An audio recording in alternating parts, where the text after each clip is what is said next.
അച്ഛാ, മറിയം ആരുടെ വീട്ടിലേക്കാണ് പോയത്? ആഹാ, അത് കൊള്ളാവുന്ന ചോദ്യമാണ്. അച്ഛൻ പറഞ്ഞു തരാം. എന്തിനാണ് അച്ഛാ മറിയം സ്തോത്രഗീതം ആലപിച്ചത്? ആഹാ, ചോദ്യം രണ്ടും നല്ലത് തന്നെ. രണ്ടുപേർക്കും ഉത്തരം പറഞ്ഞു തരാം. വരൂ.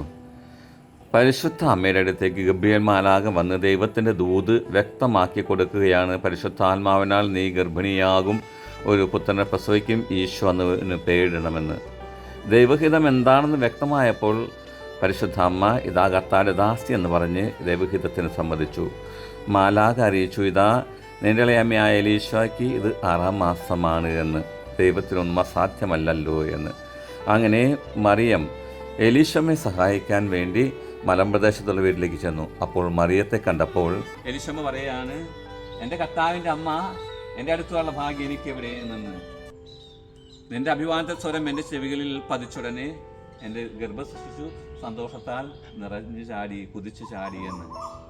കർത്താവ് അരുളി ചെയ്ത കാര്യങ്ങൾ നിറവേറുമെന്ന് വിശ്വസിച്ചോൾ ഭാഗ്യവതി എന്ന് പരിശുദ്ധ അമ്മയെപ്പറ്റി തുതിച്ചു പറയുന്ന സമയത്താണ് പരിശുദ്ധ അമ്മ സന്തോഷാധിക്യത്താൽ സ്തോത്രഗീതം ആലപിക്കുന്നത്. എൻ്റെ ആത്മാവ് കർത്താവിനെ മഹത്വപ്പെടുത്തുന്നു, എൻ്റെ ചിത്തം രക്ഷകനായ ദൈവത്തിൽ ആനന്ദിക്കുന്നു.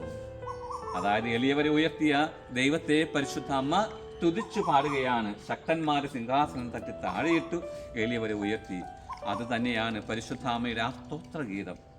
ദൈവം ചെയ്ത വലിയ കരുണയോർത്തുകൊണ്ട് അമ്മ പാടി സ്തുതിക്കുകയാണ്. അത് തന്നെയാണ് പ്രിയമുള്ളവരെ, നമുക്ക് നമ്മുടെ ജീവിതത്തിൽ ദൈവം ഇതുപോലെ ഒത്തിരിയേറെ അനുഗ്രഹങ്ങൾ നൽകുന്നുണ്ട്. അതും താണനിലത്തെ നീരോടുമെന്ന് നമുക്കറിയാമല്ലോ. ആ എളിമയോടുകൂടി ജീവിച്ച പരിശുദ്ധ അമ്മ, ആമയുടെ ഒരു മനോഭാവം നമുക്കുണ്ടാകണം. നമ്മുടെ ജീവിതത്തിലും ഇതാ കർത്താവിൻ്റെ ദാസി എന്ന് ദൈവത്തോട് പറയുവാനുള്ള, ദൈവത്തിൻ്റെ പദ്ധതികൾക്ക് വിട്ടുകൊടുക്കാനുള്ള ഒരു മനോഭാവം നമുക്കുണ്ടാകണം. അവിടെയാണ് ദൈവം നമ്മളെ അനുഗ്രഹിക്കുക, നമ്മളെയും വലിയ വലിയ കാര്യങ്ങൾക്ക് വേണ്ടി ഉയർത്താനായിട്ട് ഇടവരിക. നമുക്കും ദൈവത്തിന് പ്രീതികരമായ ജീവിതം നയിച്ചുകൊണ്ട് ദൈവത്തിൻ്റെ ഇഷ്ടം എന്താണെന്ന് മനസ്സിലാക്കി ജീവിച്ചുകൊണ്ട് മുന്നേറാൻ ശ്രമിക്കുമ്പോൾ ദൈവം വലിയ കാര്യങ്ങൾക്ക് വേണ്ടി നമ്മളെ വിളിക്കും. അപ്രകാരം വലിയ വലിയ കാര്യങ്ങൾക്ക് വേണ്ടി നമ്മൾ വിളിക്കപ്പെടുവാനായിട്ട് എളിമയോട് ജീവിക്കാൻ ഇടയ്ക്ക് വേണ്ടി പ്രാർത്ഥിക്കുകയും മറ്റുള്ളവരെ ബഹുമാനിക്കാനും ആദരിക്കാനും അംഗീകരിക്കാനും ഇടയ്ക്ക് വേണ്ടി പ്രത്യേകമായിട്ട് പ്രാർത്ഥിക്കാം. അപ്പോൾ മനസ്സിലായില്ലേ എന്തിനാണ് പരിശുദ്ധ അമ്മ എലീശമ്മയുടെ വീട്ടിൽ പോയെന്ന്? എന്താണ് സ്തോത്രഗീതം ആലപിച്ചെന്ന് മനസ്സിലായില്ലേ? പരിശുദ്ധ അമ്മയെ പോലെ നമുക്കും ദൈവം ചൊരിഞ്ഞ അനുഗ്രഹങ്ങൾ ഓർത്ത് നന്ദി പറയാം.